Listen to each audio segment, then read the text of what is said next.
नमस्कार, स्वागत है आपके अपने ऑनलाइन इंस्टीट्यूट आज़ाद वनडे एग्ज़ाम में। मित्रों, मैं आज़ाद सर आप लोगों की हिंदी क्लास में एक नए टॉपिक के साथ और एक नए अंदाज के साथ आज मैं स्टार्ट करने वाला हूं, जिसका नाम है वाच्य। वाच्य को मैं आपको ऐसा बताऊंगा कि आपका हर डाउट यहीं पे क्लियर हो जाएगा। एग्ज़ाम में कैसे क्वेश्चन बनते हैं मैं उस चीज़ को बताने वाला हूँ, कहाँ से बनते हैं, कैसे बनते हैं, ये आपका जो क्वेश्चन रहेगा इसी डाउट में क्लियर हो जाएगा।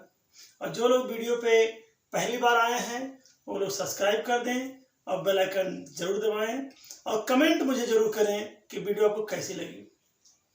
बिना समय गंवाए हम लोग स्टार्ट करते हैं। वाच्य वाच्य टॉपिक है जिसको हम लोग स्टार्ट से पढ़ते हैं। ठीक, वाच्य का अर्थ ही होता है, इसका अर्थ होता है कहना। कहना है, आप लोग बात तो जान ही रहे होंगे कि किसी के द्वारा कही गई बात को हम दूसरे आदमी से जब बताते हैं तो उसे कहना कहते हैं। अब देखिए, वाच्य की अगर परिभाषा पूछेगा, वाच्य की परिभाषा देखिए, सबसे बड़ी बात है क्रिया के जिस रूप से यह पता चलता है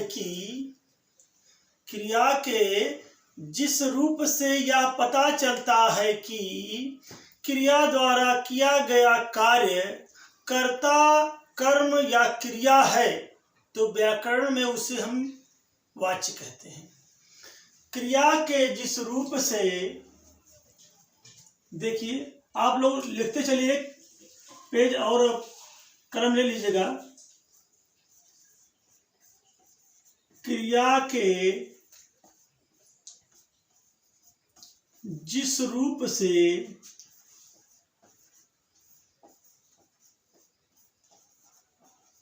यह पता चलता है कि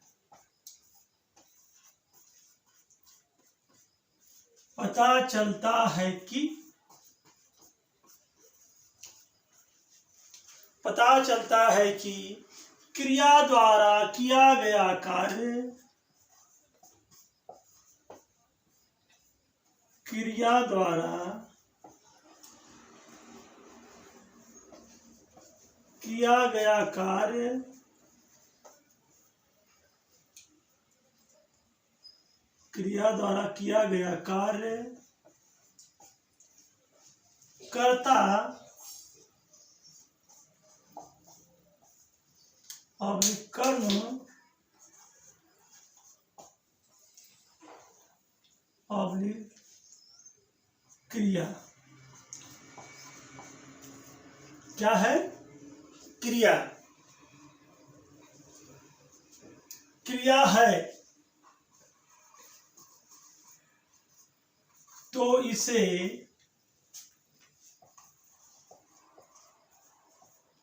व्याकरण में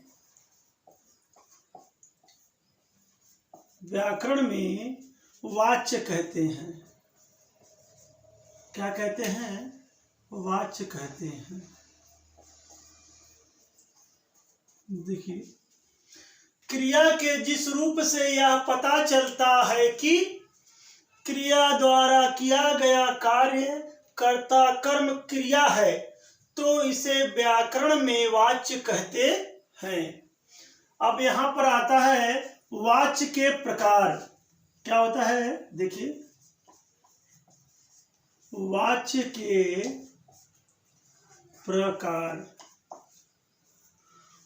के प्रकार जो मुख्य रूप से 3 होते हैं। अब देखिए कौन कौन से होते हैं। पहला हमारा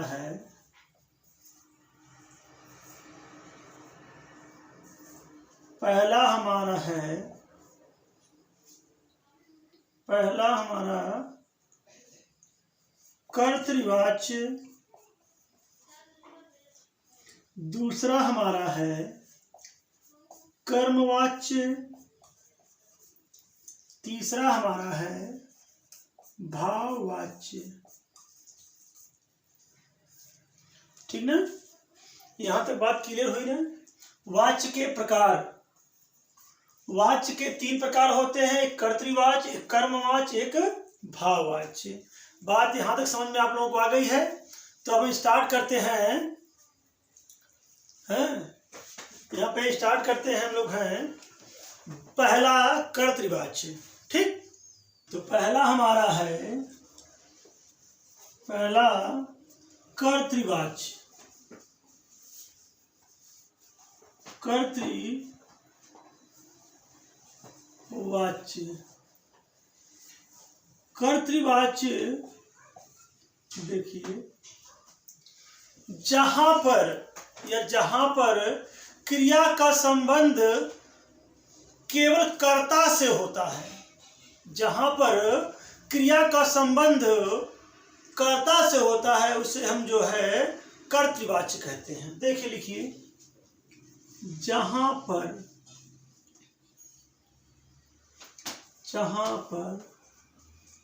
क्रिया का संबंध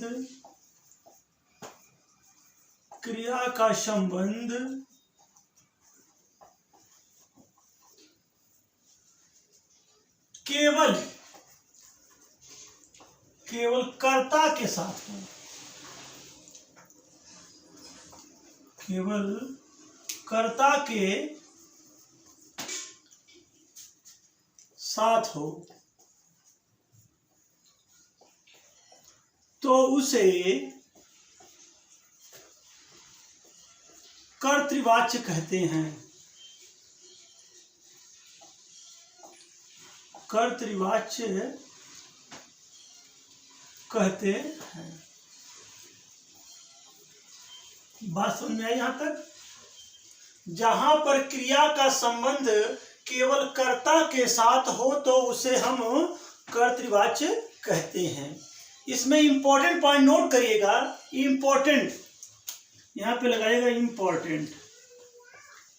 ठीक, इसमें देखिए अकर्मक और सकर्मक दोनों होते हैं। देखिए अकर्मक प्लस सकर्मक,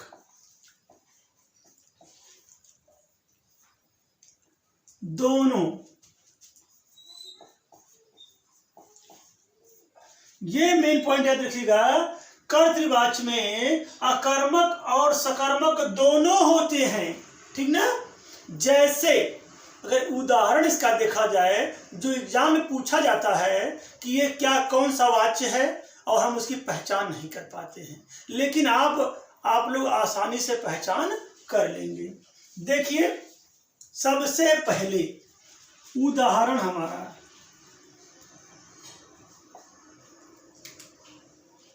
अंशु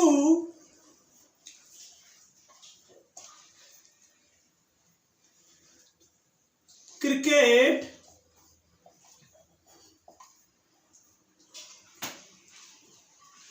खेल रहा है। क्या है? अंशु क्रिकेट खेल रहा है।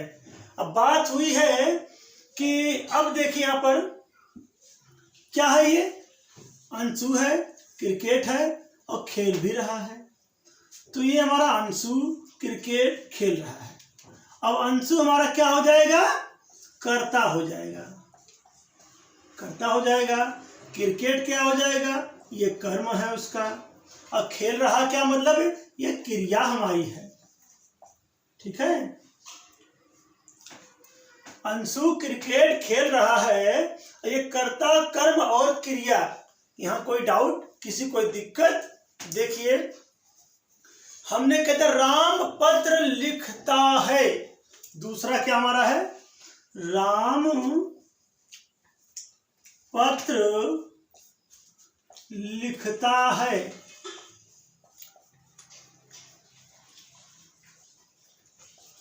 राम पत्र लिखता है।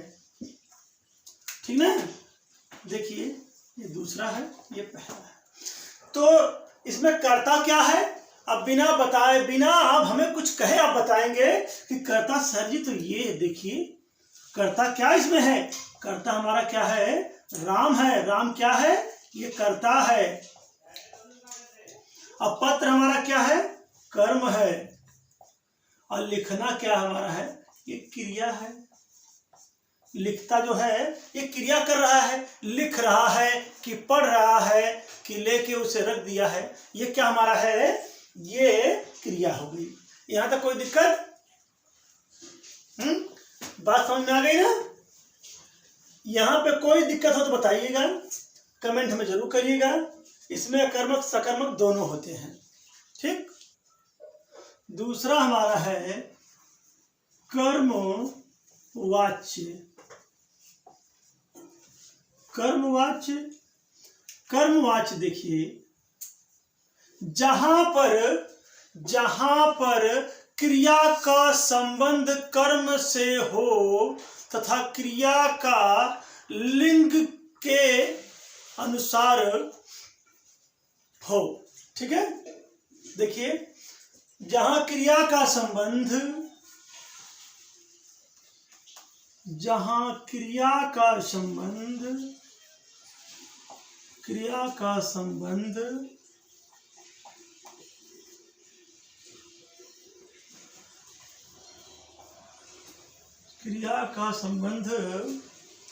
कर्म से हो, कर्म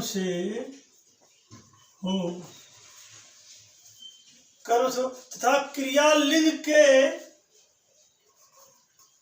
तथा क्रिया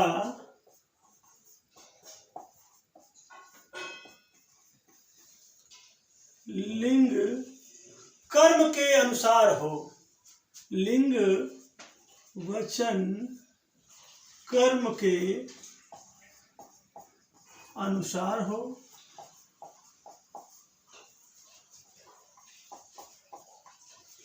तो वहां पर कर्मवाच्य होता है। क्या होता है? कर्मवाच्य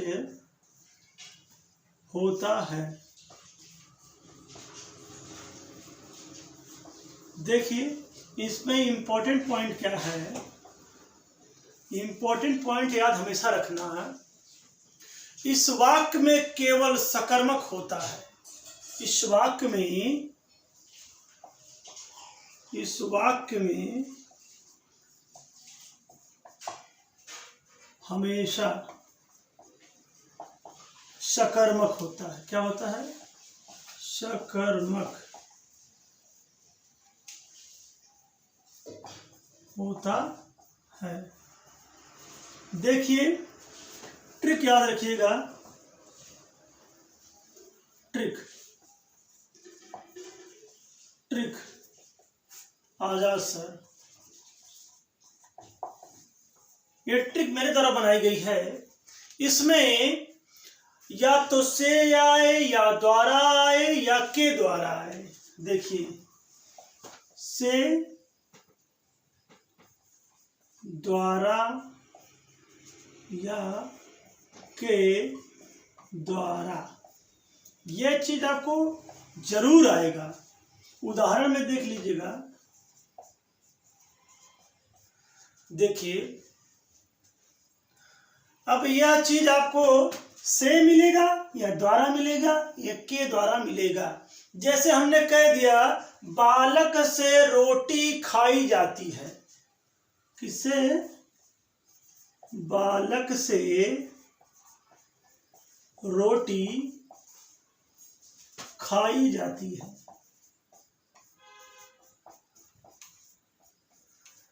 ठीक है ना?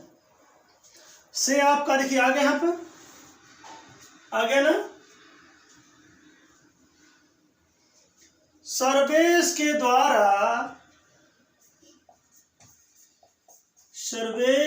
द्वारा फारसी पढ़ाया जाता है। फारसी पढ़ाया जाता है। देखिए क्या है, सर्वेश के द्वारा फारसी पढ़ाया जाता है। यहाँ पे देखिए सर्वेश के द्वारा क्या हो रहा है, फारसी पढ़ाया जा रहा है। ठीक ना, बात समझ आ गई। अब हमारा नेक्स्ट है, तीसरा हमारा है भाववाच्य।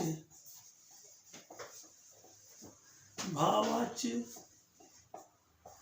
देखिए, भाववाच्य में ना तो आपका कर्मवाच्य आता है, ना ही आपका जो है कर्तृवाच्य आता है। इसमें भाव की प्रधानता होती है। ठीक है, देखिए प्रधानता होती है इसमें। देखिए मेन पॉइंट क्या कहता हमारा है, क्रिया के उस रूपांतर को कहते हैं, क्रिया के उस रूपांतर को कहते हैं जिसमें कर्ता ना हो ना ही कर्म हो, केवल भाव की प्रधानता होती है। भाव का मतलब होता है अपने सामने, किसी के सामने अपने भाव को प्रकट करना। जैसे हमें भूख लगी है तो हम क्या कहते हैं, हमारे पेट में भूख लगी है, हमें जल्दी खाना लाओ। या रोना होता है तो हम रोते कैसे हैं, ये तो हंस के तो रोते नहीं हैं। जब भी रोते हैं हम अपनी एक्टिविटी को दर्शाते हैं, तब हमारा क्या होता है कि हमने अपने भाव को प्रकट किया आपके सामने कि वो सच में रो रहा है। ठीक ना, भाव का मतलब यही होता है। इसमें देखिए मेन पॉइंट क्या होता है, इसमें इंपॉर्टेंट यही पूछा जाता है, इसमें केवल अकर्मक ही होता है। इसमें केवल अकर्मक ही होता है, अकर्मक ही होता है। देखिए इसमें केवल अकर्मक ही होता है। जैसे हमने कह दिया कि राम से हंसा जाता है, उदाहरण में देखिए किससे, राम से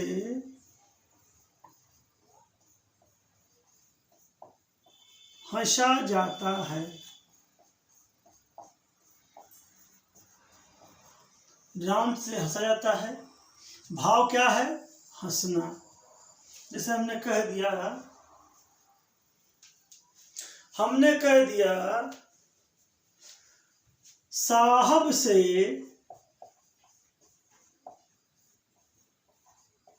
लिखा नहीं जाता है,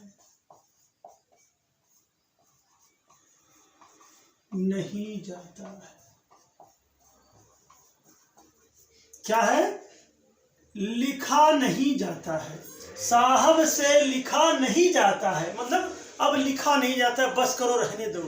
भाव प्रकट करोगे तब ना। जैसे हमने हमने कह दिया कि राम से हंसा जाता है, साहब से लिखा नहीं जाता है, सीता से रोटी नहीं बनाई जाती है। क्या है, सीता से रोटी नहीं बनाई जाती है। जैसे श्याम से रोया नहीं जाता, जैसे देखिए श्याम से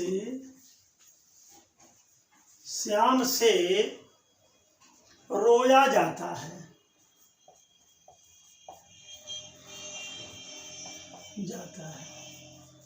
बस इसमें याद रखिएगा कि भाव जिसमें प्रकट होता है उसको भाववाच्य कहते हैं। इसमें कोई डाउट आपको नहीं होगा। मुझको उम्मीद है कि आप लोगों को यह वीडियो बहुत पसंद आई होगी। तो मित्रों, अगर वीडियो अच्छी लगी तो लाइक, सब्सक्राइब और कमेंट जरूर करिएगा। मैं ऐसी वीडियो आप लोगों को प्रोवाइड कराता रहूँगा और हर एग्ज़ाम में आपको यह प्रश्न देखने को मिलेगा। आज के लिए इतना ही। Have a nice day, take care, bye bye, जय हिंद।